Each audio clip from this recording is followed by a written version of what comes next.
Wow! Onion dosa. My choice is always onion dosa. Vegetable dosa. It's my choice. Podi dosa. My choice is podi dosa. Wow! Masala dosa. It's always my choice. Dosa வகைகளில் ஒவ்வொருவருக்கும் ஒவ்வொரு choice இருக்கலாம், ஆனால் எல்லா வகை தோசைகளுக்கும் ஒரே choice இதயம். சுரா கைட் 11ஆம் வகுப்பு பொதுத் தேர்வுக்கான புதிய பதிப்பு. அதிக மதிப்பெண் பெற சுரா கைட் அனைத்து புத்தக கடைகளிலும் கிடைக்கும். Also available on Amazon, Flipkart and surabooks.com. இந்திய அரசியல்ல நிதிஷ்குமார் கேம் சேஞ்சர் ஆன மாதிரி விளையாட்டுலயும் ஒரு நிதிஷ் கேம் சேஞ்சர் ஆகியிருக்காரு.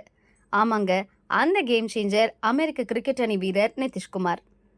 சர்வதேச T20 உலகக்கோப்பை கிரிக்கெட் அமெரிக்க மேற்கிந்திய தீவுகள்ல நடந்துட்டு இருக்கு.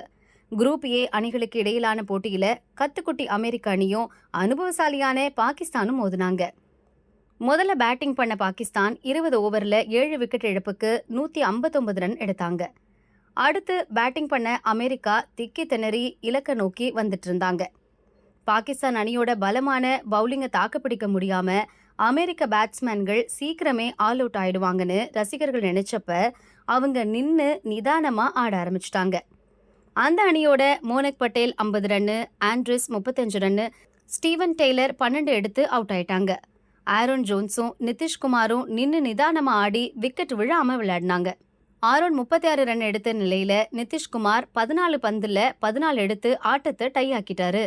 பாகிஸ்தான் அணியால விக்கெட்டையும் வீழ்த்த முடியாம அவங்க சிங்கிள்ஸ் எடுக்கிறத தடுக்கவும் முடியாம திணறிட்டாங்க. வெற்றியை தீர்மானிக்க நடந்த சூப்பர் ஓவர்ல அமெரிக்க அணி ஒரு விக்கெட் இழப்புக்கு 18 ரன் எடுத்தாங்க. பாகிஸ்தானால ஒரு விக்கெட் இழப்புக்கு 13 ரன் மட்டும்தான் எடுக்க முடிஞ்சது. அந்த போட்டியில பலம் வாய்ந்த பாகிஸ்தான் அணிய கத்துக்குட்டி அமெரிக்கா தோற்கடிச்சிருச்சு. இந்த போட்டி முதல்ல டைல முடிஞ்சதால தான் சூப்பர் ஓவருக்கு போச்சு. அதுக்கு முக்கிய காரணமா இருந்தவர் நிதிஷ்குமார்.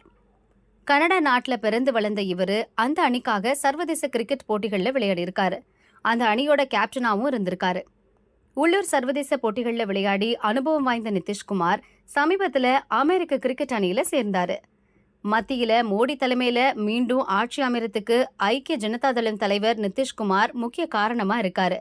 அதுபோல T20 வேர்ல்ட் கப் கிரிக்கெட் போட்டியில பலம் வாய்ந்த பாகிஸ்தானை ஜெயிக்க முக்கிய பங்காற்றி இருக்காரு அமெரிக்க அணி வீரர் நிதிஷ்குமார். இந்த 2 பேரையும் ஒப்பிட்டு சமூக வலைதளங்கள்ல பரபரப்பா பேசப்படுது.